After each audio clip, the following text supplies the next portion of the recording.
आज मैं देख रहा था प्रधानमंत्री जी पश्चिमी उत्तर प्रदेश की रैली में बोल रहे थे कि विपक्ष इंडिया गठबंधन भ्रष्टाचारियों को बचाना चाहता है और मैं भ्रष्टाचार को मिटाना चाहता हूं। मैं सुनते वक्त ये बात सोच रहा था कि आखिर प्रधानमंत्री जी इतने दोहरे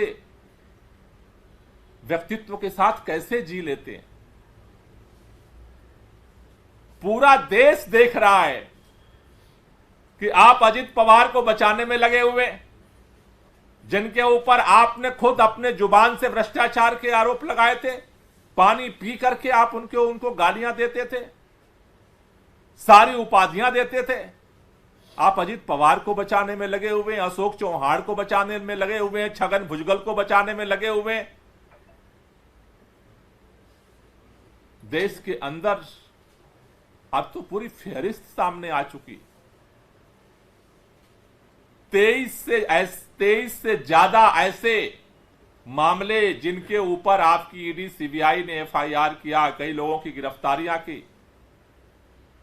आप सारे भ्रष्टाचारियों को, जो आप जिनके ऊपर आरोप लगाए थे, जिनके ऊपर एफआईआर करवाए थे, जिनको आपने गिरफ्तार करवाया था, आप सारे भ्रष्टाचारियों को बचाने में तो आप लगे हुए हैं। आप कैसे बोल लेते हैं? एक तरफ दिन रात सारे भ्रष्टाचारियों को पार्टी में शामिल करके आप बचाने में लगे। आपने शरद रेड्डी को भी बचा लिया, आपने राघव मुंगटा को भी बचा लिया, आपने उनके पिता को भी बचा लिया। सारे भ्रष्टाचारियों को एक तरफ आप बचाने में लगे और दूसरी तरफ रैली में जाकर के कहते हैं हम भ्रष्टाचार को हटाने में लगे हुए।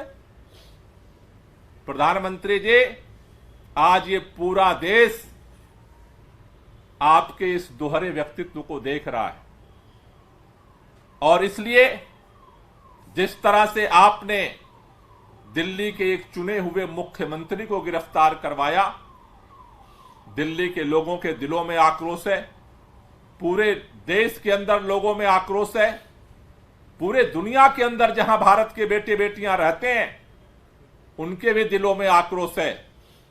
क्योंकि सभी लोगों ने यह देखा है, अगर आपको काम करने का मौका देश की जनता ने दिया तो प्रचंड बहुमत से दिल्ली के मुख्यमंत्री अरविंद केजरीवाल को भी काम करने का मौका दिल्ली की जनता ने दिया। अरविंद केजरीवाल अपना काम कर रहे थे 10 साल से, आप भी अपना काम कर रहे थे 10 साल से। अगर आप षड्यंत्र करके अगर अरविंद केजरीवाल को गिरफ्तार नहीं करते तो आपको पता था कि दिल्ली के लोग किस तरह से अरविंद केजरीवाल के साथ खड़े हैं। आपको इस बात का डर लगता है और इसलिए दिल्ली के अंदर जिस दिन से अरविंद केजरीवाल की गिरफ्तारी हुई है उसके खिलाफ लगातार विरोध हो रहा है, लगातार गिरफ्तारियां हुई हैं। पूरा देश रामलीला मैदान में इस गिरफ्तारी के खिलाफ इकट्ठा हुआ, इस तानाशाही के खिलाफ इकट्ठा हुआ। सभी इंडिया गठबंधन के सभी पॉलिटिकल पार्टियों के लीडर्स इकट्ठा हुए और अब ये लड़ाई कल से अगले चरण में एक जन आंदोलन बनने जा रही है।